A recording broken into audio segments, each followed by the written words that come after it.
तो चलिए दोस्तों, आज के वीडियो की शुरुआत करते हैं। और जुबिलेंट फार्मोवा इस कंपनी के रिज़ल्ट आ चुके हैं, तो देखते हैं रिज़ल्ट कैसे आए हैं। इसके पहले उन्होंने एक बहुत ही बड़ी अनाउंसमेंट की है, जो डायरेक्टर है उनके वो नए अनाउंस किए उन्होंने, जो कि होंगे जिनंग प्रताप पारेख। उनका उन्होंने दिया भी क्या, वो 42 साल के 18 साल का उन्हें एक्सपीरियंस भी है। काफ़ी 35 से ज़्यादा कंट्रीज़ में उन्होंने काम किया है और काफ़ी बड़ी बड़ी कंपनीज में उन्हें एक्सपीरियंस भी लिया है। तो वो अभी नए डायरेक्टर होंगे, ऐसा उन्होंने अपने इसमें रिज़ल्ट में पहले कहा भी है, अनाउंस भी किया है। उसके साथ ही अगर हम अभी रिज़ल्ट भी देख ले तो कैसा, एक बार देख लेते हैं।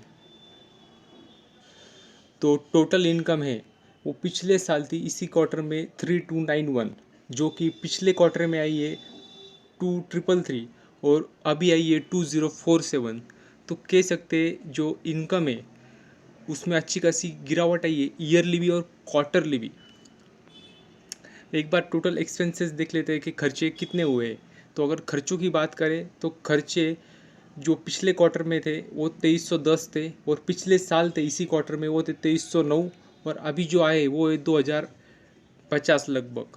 तो कह सकते हैं खर्चों में भी गिरावट हुई है, ईयरली भी और क्वार्टरली भी।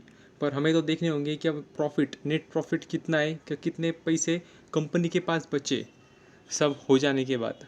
तो अगर वो देखें तो पिछले साल थे इसी क्वार्टर में 918, जो कि पिछले क्वार्टर में आए 19, और अभी जो आया है वो कंपनी लॉस में जा चुकी है। -4 मतलब -4 आई है, मतलब लॉस में है कंपनी, जो कि कह सकते बिल्कुल भी अच्छी बात नहीं है। फ्लैट नंबर होते तो भी एक बार मतलब मार्केट एक्सेप्ट कर लेता, पर ये बहुत ही मतलब कह सकते हैं क्या वीकनेस भरे नंबर है, मतलब बहुत ही वीक नंबर आए कंपनी के। और ईपीएस देखें तो ईपीएस में भी आपको वही दिखेगा। तो एक बार हम सेगमेंटेड रेवेन्यू भी देख लेते हैं। तो सेगमेंटेड रेवेन्यू अगर हम देखें तो जो रेडियो फार्मा है वो इनका मेन धंधा है, मेन बिजनेस वही है, सबसे ज़्यादा रेवेन्यू वही से आता है। तो वो देखें तो ईयरली और क्वार्टरली तो उसमें तो हमें ग्रोथ दिखाई दे रही है।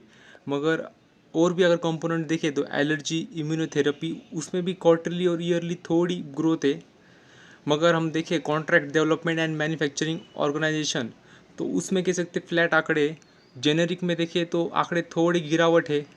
कॉन्ट्रैक्ट रिसर्च और डेवलपमेंट में देखें तो भी आंकड़े गिरावट ही है। तो इसकी वजह से भले ही मेन धंधे में उन्होंने ग्रोथ की है, पर बाकी के धंधों में गिरावट ही है। उसके लिए उनके जो मेन ओवरऑल रेवेन्यू आया है वो कम आया है, और प्रॉफिट भी अच्छा खासा कम हो गया। प्रॉफिट क्या, लॉस में चले गई है कंपनी। तो कह सकते हैं क्या कुछ खास रिजल्ट नहीं है, देखना होगा मार्केट इसको कैसे रिएक्ट करता है। तो आज के लिए इतना ही। Thank you very much.